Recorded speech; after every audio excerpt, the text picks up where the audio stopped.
Shalom peuple de Dieu, bienvenue dans ce nouveau numéro de votre émission Entre les lignes. Entre les lignes est une émission pour votre édification et votre conscience spirituelle. Entre les lignes vous permet de comprendre ce que la Bible n'a pas écrit. Jésus a fait beaucoup de miracles qui ne sont pas écrits dans la Bible. Mais entre les lignes est la réponse à toutes vos préoccupations, à toutes les questions, à tous les points d'interrogation qui sont dans nos têtes pendant que nous lisons la Bible. Aujourd'hui, nous sommes encore avec notre consultant, le docteur André Mbikaï. Ensemble avec lui, il va nous expliquer en profondeur l'histoire de la femme qui était courbée pendant 18 ans. Et nous trouverons cette histoire dans Luc 13, 10 à 17. Bonsoir, docteur. Bonsoir. Comment vous allez? Dieu nous fait grâce, ça va, et la santé, tout marche bien. Avant d'entrer en profondeur de cette émission de ce soir, dites-nous encore, pourquoi Entre les lignes? Oui, Entre les lignes est une émission très importante parce que Entre les lignes nous aide à comprendre ce qui est caché entre deux lignes dans la Bible. Vous savez, en lisant la Bible, entre les deux lignes de la Bible, il y a quelque chose qui est sous-entendu. C'est ce que nous allons chercher à comprendre. Pour mieux expliciter cela, je souhaite que nous puissions lire Jean chapitre 21, le verset 25. Qu'est-ce que la Bible nous dit? Jean 21, 25. Jésus a fait encore beaucoup d'autres choses. Si on les écrivait en détail, je ne pense pas que le monde même puisse contenir les livres qu'on écrirait. Ça, c'est les déclarations qui sont écrites dans l'évangile de Jean, au chapitre 21, verset 25. Donc, il y a encore beaucoup de miracles que Jésus-Christ avait fait. La Bible dit que si on cherchait à écrire tout, aucun livre dans le monde ne pouvait les contenir. J'aimerais que nous puissions lire un autre passage, juste pour comprendre toujours pourquoi entre les lignes, parce qu'entre les deux lignes de la parole, il y a toujours beaucoup de choses qui sont cachées et que nous pouvons aussi faire l'effort et faire de recherches pour les comprendre. Nous sommes dans Jean, chapitre 20, le verset 30. Je lirai même le 31 aussi. Jean, chapitre 20, le verset 30, la Bible déclare ceci. Jésus a fait encore, en présence de ses disciples, beaucoup d'autres miracles qui ne sont pas écrits dans ces livres. Il a fait encore beaucoup de miracles qui ne sont pas écrits dans ces livres. Le verset 31 dit ceci. Mais ces choses ont été écrites afin que vous croyez que Jésus-Christ Jésus est le Christ, le Fils de Dieu, et qu'en croyant, vous ayez la vie en son nom. Donc, ce qui veut dire que ce qui est écrit est suffisant pour nous donner le salut. Ce qui est écrit est suffisant pour que nous soyons sauvés. Alors, ce qui n'est pas écrit, ce n'est pas parce que Dieu n'a pas voulu que nous puissions connaître, mais nous pouvons aussi faire des recherches pour comprendre qu'est-ce qui n'a pas été écrit, et cela peut nous aider, nous édifier encore davantage, surtout en ce qui concerne le miracle de Jésus-Christ. C'est pourquoi on dit ici que les détails parfois des miracles de Christ ne sont pas vraiment tous écrits dans ces livres, mais il y a aussi d'autres livres. Si on dit dans ces livres, c'est-à-dire en dehors de ces livres, donc la Bible, il y a l'histoire, il y a les livres d'archéologie par exemple, il y a tant d'autres livres de théologie par exemple qui peuvent expliquer encore beaucoup d'autres choses, qui peuvent nous aider à mieux comprendre la parole de Dieu et surtout à prêcher la parole sans erreur et sans faute. Oui, docteur, Jésus a fait beaucoup de miracles qui ne sont pas repris dans la Bible, mais à travers Entre les lignes, vous découvrirez d'autres miracles que Jésus a fait, les miracles que les chercheurs ont cherchés et ont retrouvés et nous ont rapportés. Oui, docteur, pour ce soir, parlez-nous de l'histoire de la femme courbée pendant 18 ans et dites-nous qu'est-ce que la Bible nous a caché à travers cette histoire. Merci beaucoup pour cette question parce qu'elle est importante. Je ne dirais pas que la Bible nous cache quelque chose, non. La Bible nous a tout révélé. Mais c'est à nous aussi d'aller plus loin en lisant la parole, en faisant de recherches, parce que la parole de Dieu a beaucoup de mystères qui sont à l'intérieur que nous devons chercher à comprendre. Donc, c'est-à-dire, ce qui n'est pas révélé. Nous pouvons aussi prier, faire de recherche de notre façon, lire des livres, parfois d'histoire, entrer dans les bibliothèques, les livres, lire parfois des livres d'archéologie, ainsi de suite, de théologie, pour comprendre parfois d'autres mystères. Alors, comme vous m'avez posé la question à propos de cette femme, j'aimerais d'abord parler d'elle. Qui était réellement cette femme qui était malade pendant 18 ans, dont le Seigneur avait dit que le fils d'Abraham, et elle était liée par un esprit mauvais. Qui était réellement cette femme? C'est là où nous allons nous tarder un peu pour chercher à comprendre le mystère qui est là. Cette femme n'était pas d'abord juive. C'est pourquoi vous avez vu quelque part Jésus-Christ dit fils d'Abraham. Donc c'est-à-dire elle n'était pas juive, mais elle était la fille du roi d'Arabie. Donc elle était fille d'Abraham. Pourquoi? Parce qu'elle était la descendance d'Ismaël. Ismaël qui n'était pas juif, c'était pour confondre maintenant les juifs qui étaient dans les temples, qui faisaient déjà des bruits lorsqu'elle était guérie. Que pourquoi on a guéri les jours de sabbat, ça c'était un. Et de deux, pourquoi on a guéri une étrangère qui n'était même pas juive et qui n'avait même pas le droit d'entrer dans le temple. Bon, j'aimerais d'abord expliquer ce qu'elle était réellement, pour que nous puissions comprendre. Comme je venais de dire, elle était la fille du roi d'Arabie. Alors, à l'âge de 12 ans, donc d'ailleurs j'ai même son nom, elle s'appelait, comment elle s'appelait, Zolaras.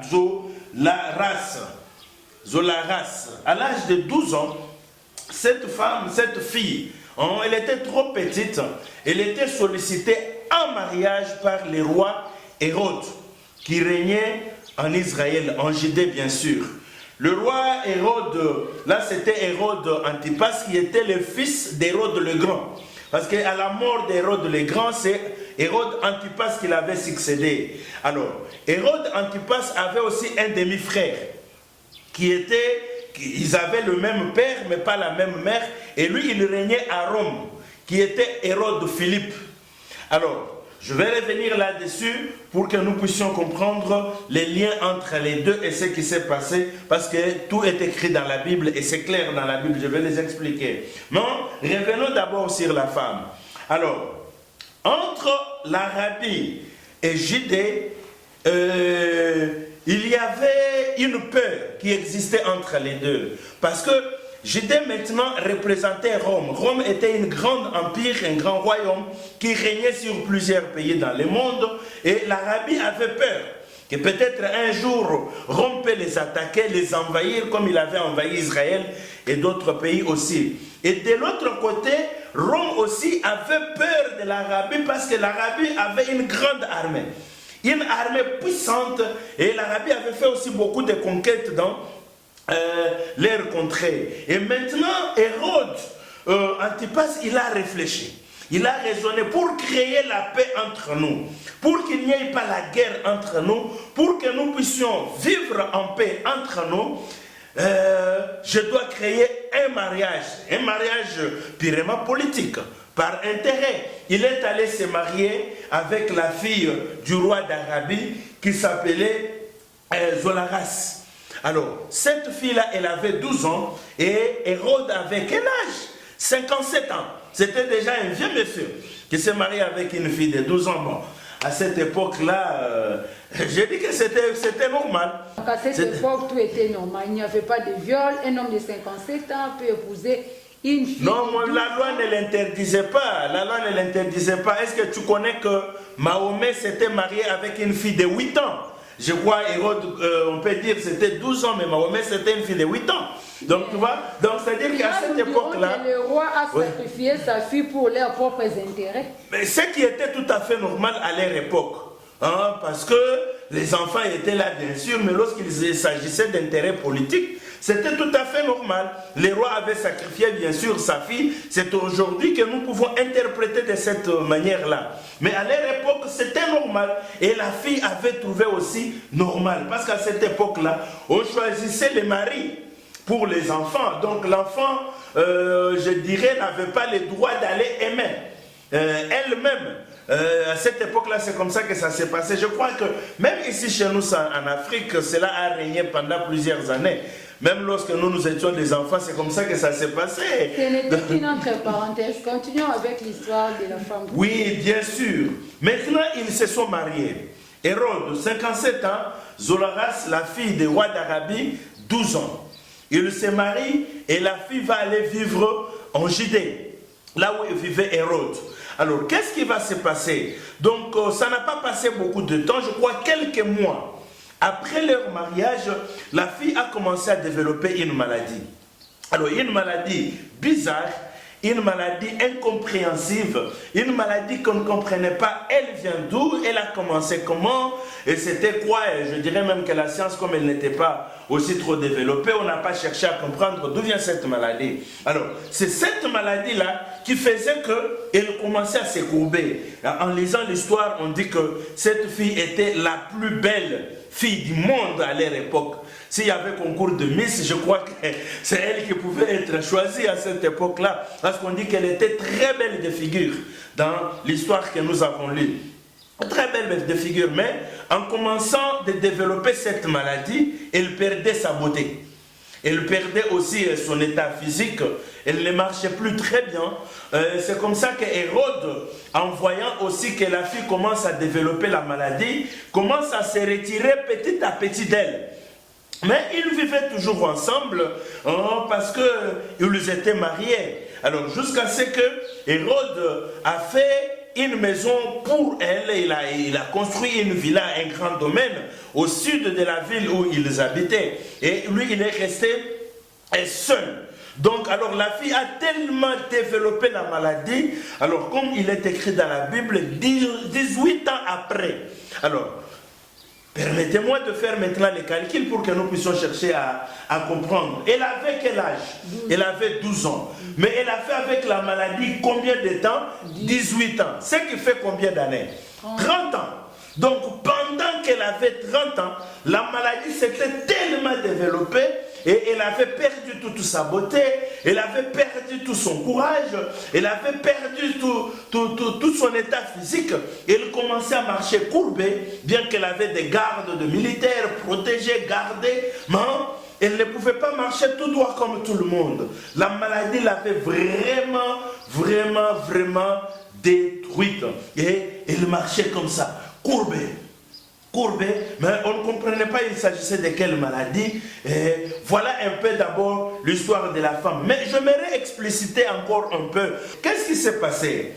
Hérode, pendant qu'il vivait avec cette femme, plusieurs années après, chacun vivait dans sa maison, c'était la coutume pour les rois. À l'époque, si vous vous souvenez d'Esther, on dit que Esther devrait aller visiter les rois dans sa maison. Donc c'était comme ça que ça marchait, mais elle était un peu plus éloignée avec le roi parce que c'était une distance, selon l'histoire, d'environ 30 km.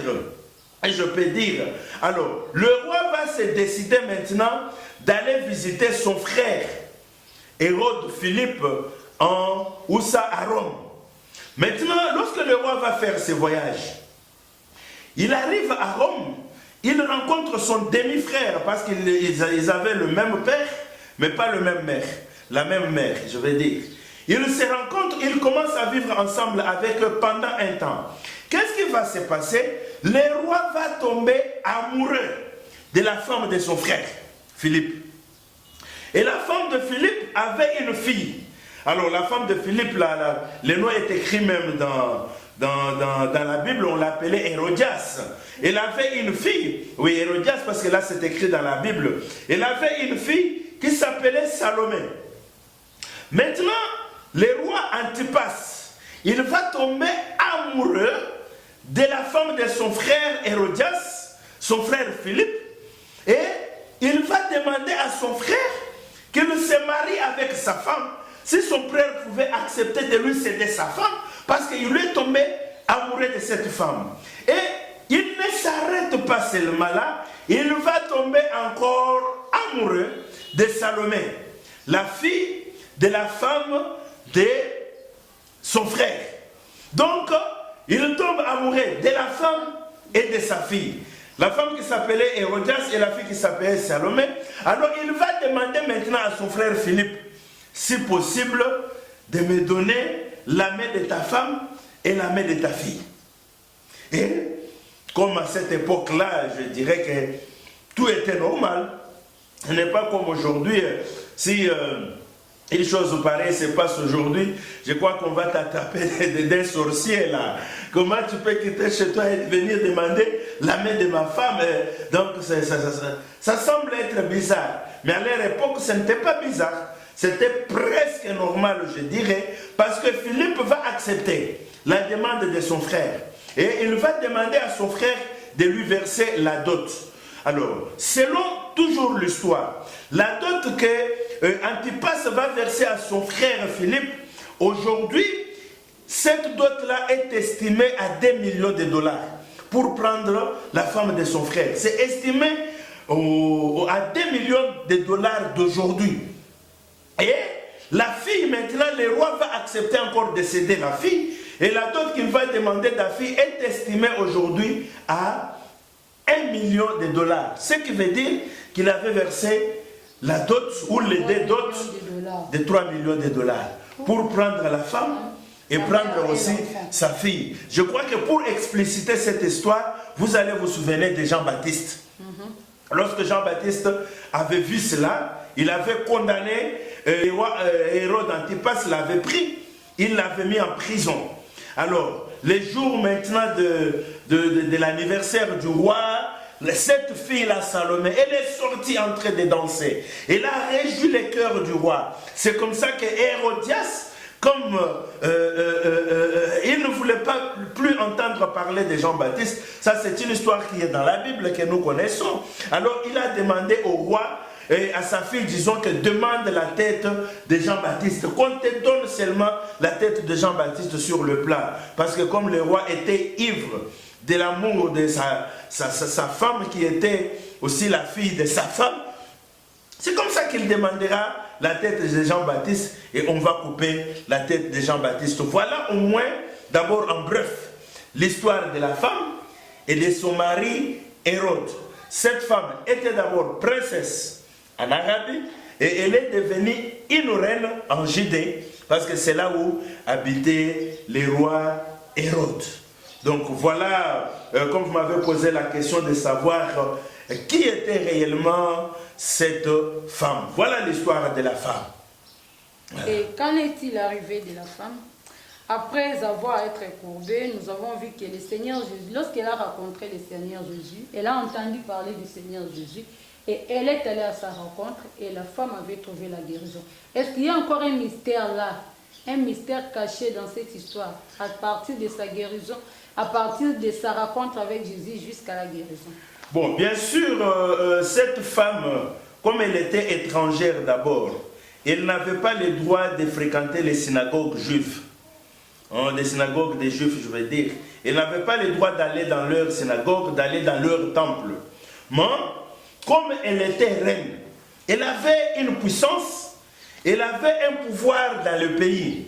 Et on dit même qu'elle avait un cœur très miséricordieux parce qu'elle avait l'habitude d'aider beaucoup de gens.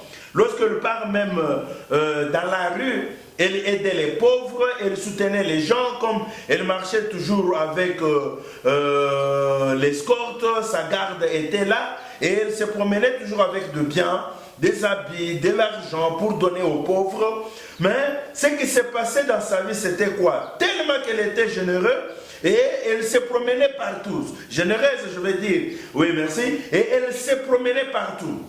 Et on la voyait partout, et c'est comme ça qu'elle a eu aussi l'idée de fréquenter le synagogue des Juifs. Et elle a commencé à aller dans le temple. Bon, dans le temple, il y avait toujours un côté de femmes, où les femmes se mettaient, et il y avait aussi de l'autre côté qui appartenait aux hommes, parce que les femmes et les hommes ne se mettaient pas ensemble comme nous sommes en train de nous asseoir dans nos cultes aujourd'hui. Je crois qu'il y a les églises qui gardent encore cette habitude. La raison qui a poussé la femme d'aller dans les synagogues, ce n'était pas la raison de chercher la guérison, mais c'était une autre raison, faire ses œuvres de charité, soutenir le... Non, elle avait cultivé cette habitude-là et personne ne disait rien. Même les chefs du temple ne la reprochaient pas parce qu'elle était la reine. Elle était la reine, même si le roi Hérode Antipas était allé se marier avec la femme de son frère, Mais il n'y avait pas eu de divorce entre les deux. Hérode avait cherché le divorce pour se séparer d'elle, mais elle aussi ne voulait pas, parce qu'au départ, d'abord, Hérode avait peur que si je demandais le divorce, son père risque de m'envahir, d'attaquer mon pays. Mais Hérodias l'avait posé comme condition. Si tu me veux en mariage, nous partons avec toi en Israël, mais lorsque nous arrivons là-bas, il faut divorcer avec ta femme qui est là. Mais la femme avait refusé le divorce. Là, Hérode avait tout accepté. Il s'était dit, peut-être, comme on dit à Lingala, parce qu'au début, il avait peur. Il avait peur, mais il avait accepté. Parce qu'il aimait cette femme-là. Il aimait cette femme-là, mais malheureusement pour lui, sa première femme, Zolaras, avait refusé le divorce. Malgré qu'ils étaient séparés, chacun il vivait à une distance de 30 km. Mais elle avait refusé le divorce. Hérode s'est marié avec Zolaras à 57 ans, donc il n'avait pas d'autres femmes. Non, mais vous savez que les princes se marient difficilement et il n'accepte pas aussi n'importe qui. Il peut rester seul. Si vous regardez même dans l'histoire aujourd'hui, dans le monde, vous allez voir qu'il se marie difficilement. Il se marie difficilement et il ne se marie pas aussi à n'importe qui. Et ça prend toujours du temps. Ils ont parfois des moyens, ils ont tout, mais ils ne se marient pas rapidement. Ils perdent toujours un peu le temps pour prendre des engagements. Alors, dans l'histoire, on n'a pas vraiment précisé si, avant Zolaras, il avait une autre femme, mais il s'est marié après la mort de son père. Parce que c'est son père qui régnait à Judée. Et après la mort de son père, c'est comme ça qu'il a décidé de se marier. Parce que le royaume disons le Rome, les Romains qui régnaient en Israël, il y avait un roi en Judée et il y avait aussi un roi qui régnait à Jérusalem. Il y avait deux rois qui régnaient là-bas. Donc vous vous souvenez, à la mort le jugement de Jésus-Christ, on envoie vers Hérode, on envoie vers Caïphe, ainsi de suite. Donc, il y avait des rois qui régnaient. Alors, qu'est-ce qui se passe maintenant? Alors, la femme avait l'habitude d'aller dans les temples. Comme je disais, elle était généreuse, elle avait l'habitude d'aider les gens, elle avait l'habitude de soutenir les gens.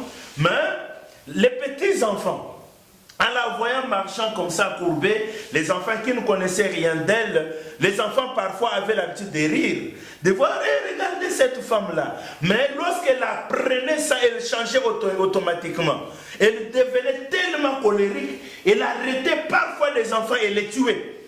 Elle les tuait, tout le monde avait peur d'elle, avait peur de son caractère parce qu'elle était bien, généreuse, mais lorsque vous la provoquez, elle change. Elle change automatiquement, elle envoie sa garde qui arrête les gens, qui les tue même.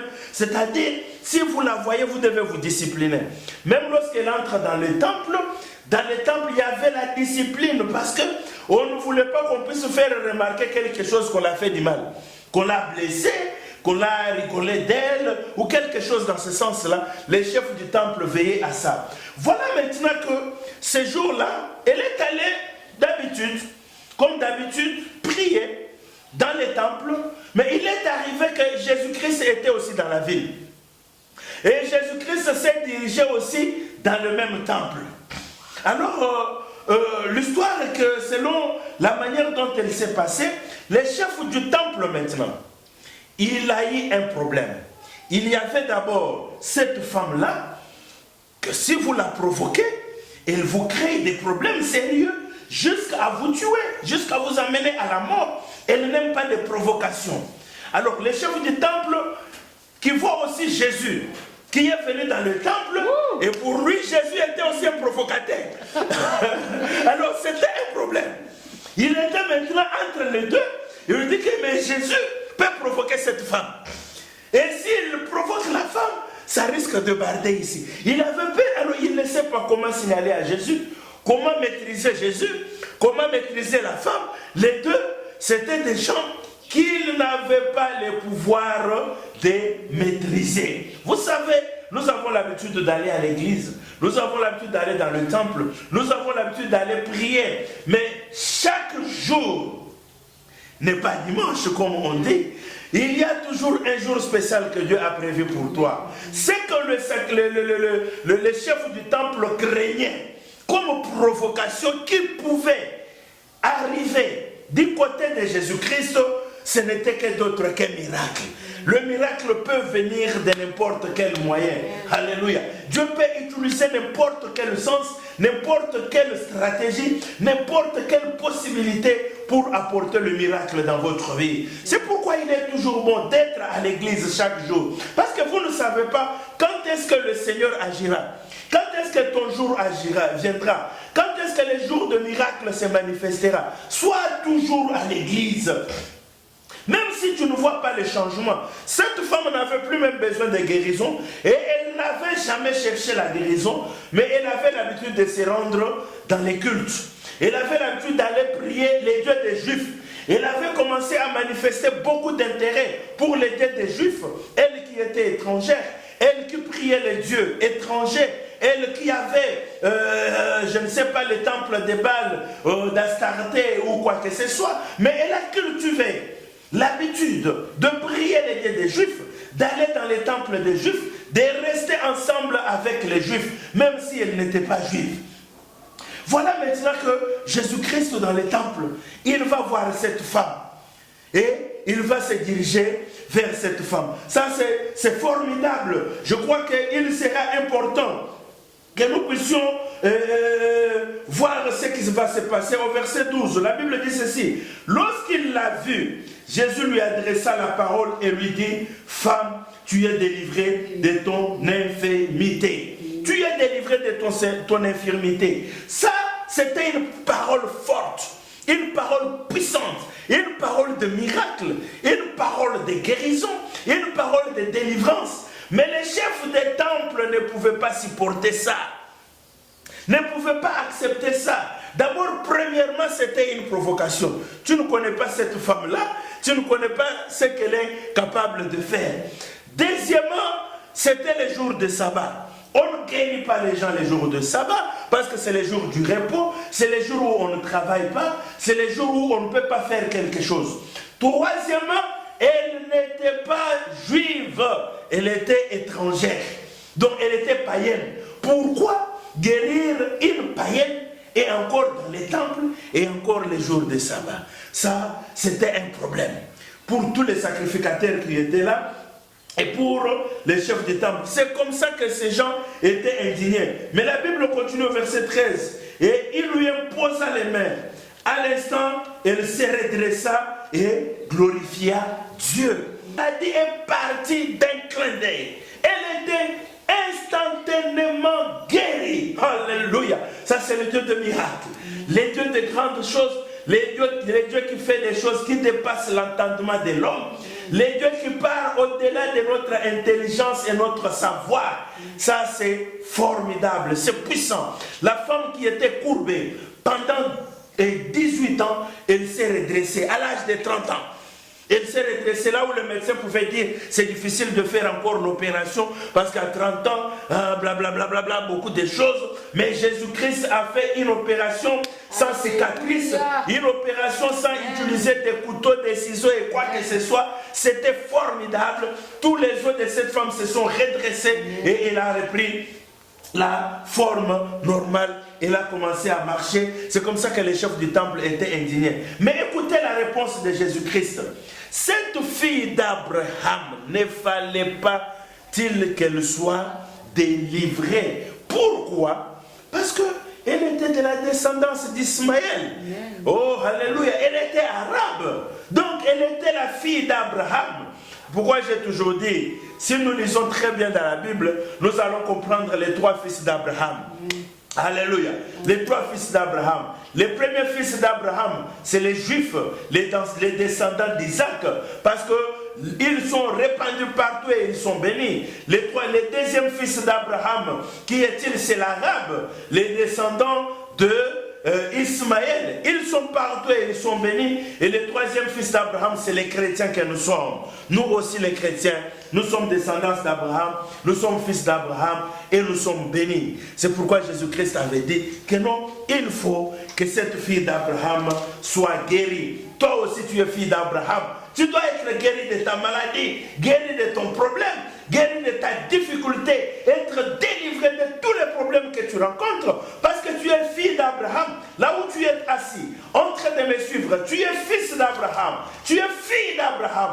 Le miracle est aussi pour toi. Le miracle est aussi pour ta vie. Le miracle est aussi pour toi. Tu dois te bénéficier de ces miracles, tu dois bénéficier de cette délivrance. C'est formidable. Gloire Alléluia. au Seigneur, nous tendons petit à petit vers la fin de notre émission. Entre les lignes est là pour vous donner des réponses à toutes vos préoccupations. Lorsque vous êtes en train de lire la Bible, lorsqu'il y a des préoccupations, lorsqu'il y a d'autres choses que vous ne comprenez pas, ne manquez pas cette émission. Suivez Entre les lignes et vous aurez toutes les explications possible. Oui, on nous a parlé ici, le docteur nous a parlé de la femme courbée pendant 18 ans. J'aimerais aussi te dire que Jésus-Christ est Seigneur.